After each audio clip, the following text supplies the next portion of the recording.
All right, in this video, we're going to work through the workbook exercise AP12B from Chapter 5. And here again, we're going to do similar work that's similar to what we've been doing in the past couple workbook exercises. But we're going to have an additional step in this problem of working in the general ledger here and doing some of the accounting work for those accounts, essentially. Okay, so what we want to do with our spreadsheet, like I said, very similar to the previous problems. And so we can see here that we have salaries accrued but not yet paid, amounting to $750. So that's going to be an extra salaries expense. Find that there.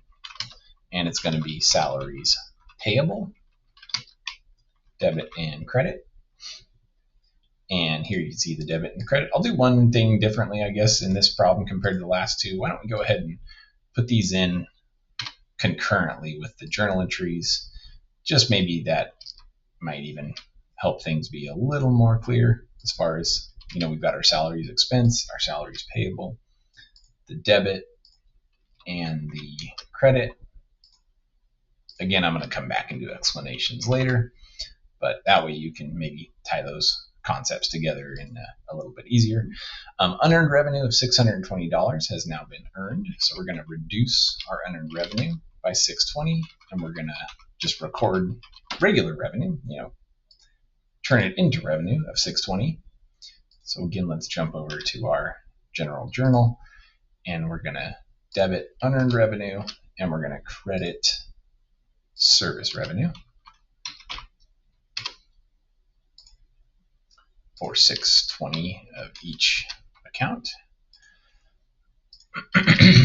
Okay, the next adjusting entry says that we had a count of the office supplies, shows that $320 worth still remains on hand. So we want the ending balance to be $320. Currently it shows $680. So we want to reduce this down to about $320. So if we take the difference between 680 and 320, it is 360. So we need to reduce office supplies by 360. So we're going to credit office supplies to reduce it by 360, and we're going to record supplies expense by 360. And I'll just add, I'll go back later and do all the additions across, but I just wanted to show you real quick how this kind of, we did the math here, but then see we have our debit.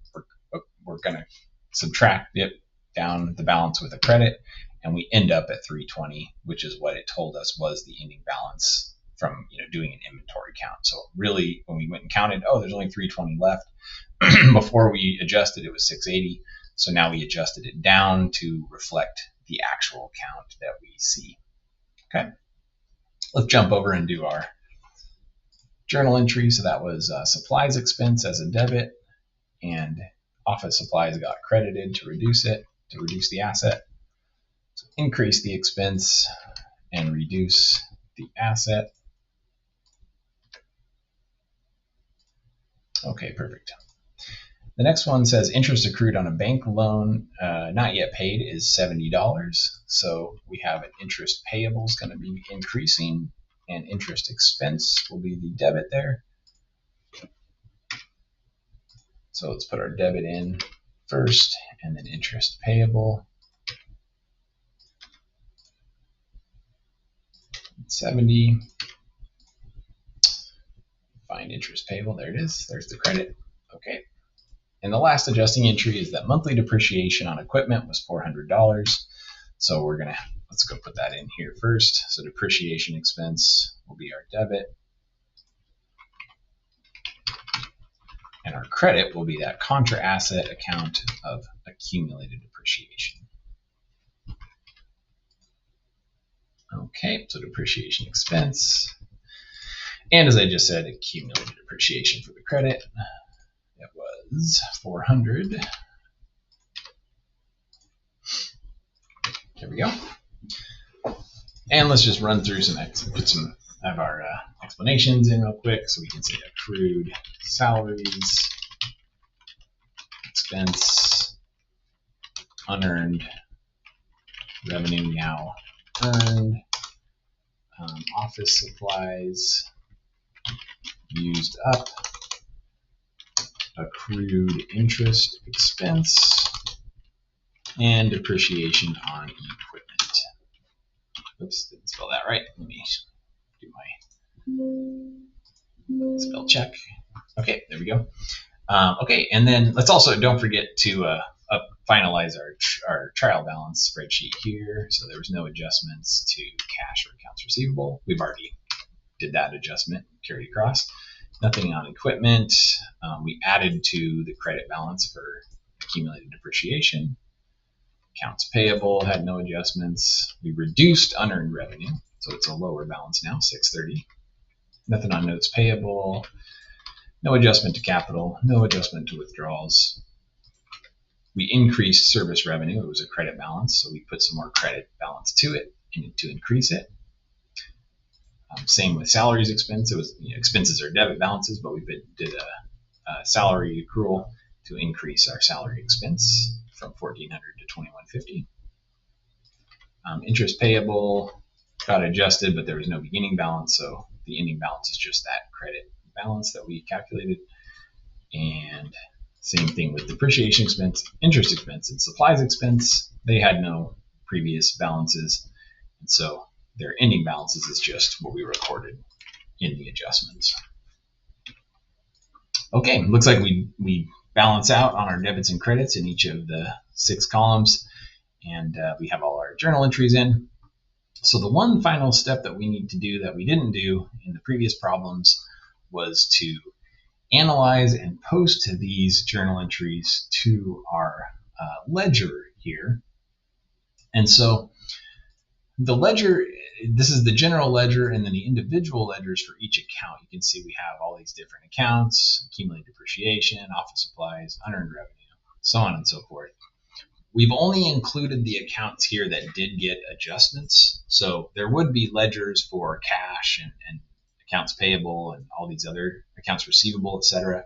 But since they didn't have any adjustments, we did not include them in our little ledgers that we're listing here. So keep that in mind.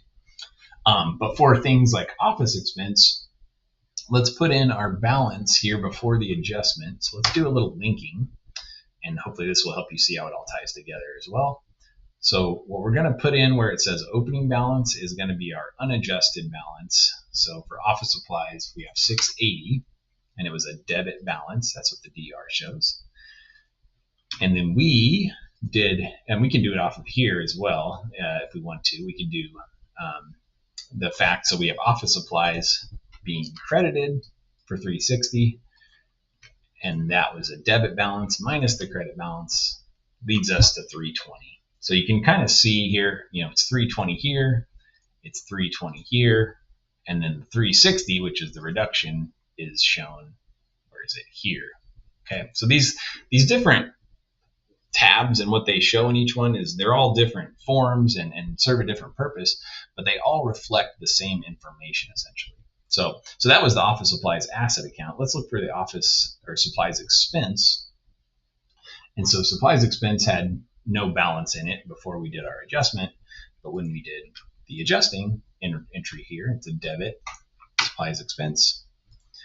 Then the balance now is just 360. There was nothing here to start with, so we don't have to add to it or subtract from it or anything like that. Okay, so that was that journal entry. So our accumulated depreciation, let's take a look here. We had a opening balance that we can take from our spreadsheet of 800, and then we added with a credit accumulated depreciation 400.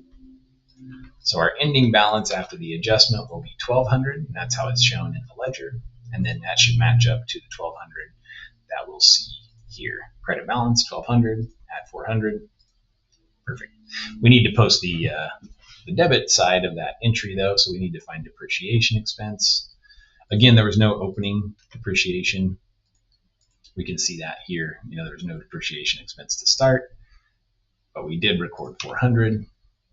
So now we have a $400 balance in depreciation expense on the ledger and also, in the trial balance, because those basically reflect the same information just in a different format. Okay, let's look at unearned revenue. I believe we did have a credit balance to begin. Let's confirm that. Unearned revenue, where are you? Yep, we had a $12.50 credit balance. You can see $12.50 credit balance. Oh, I should, put that in the wrong spot. $12.50 credit balance. And then we reduced the unearned revenue by journalizing here the 620 debit.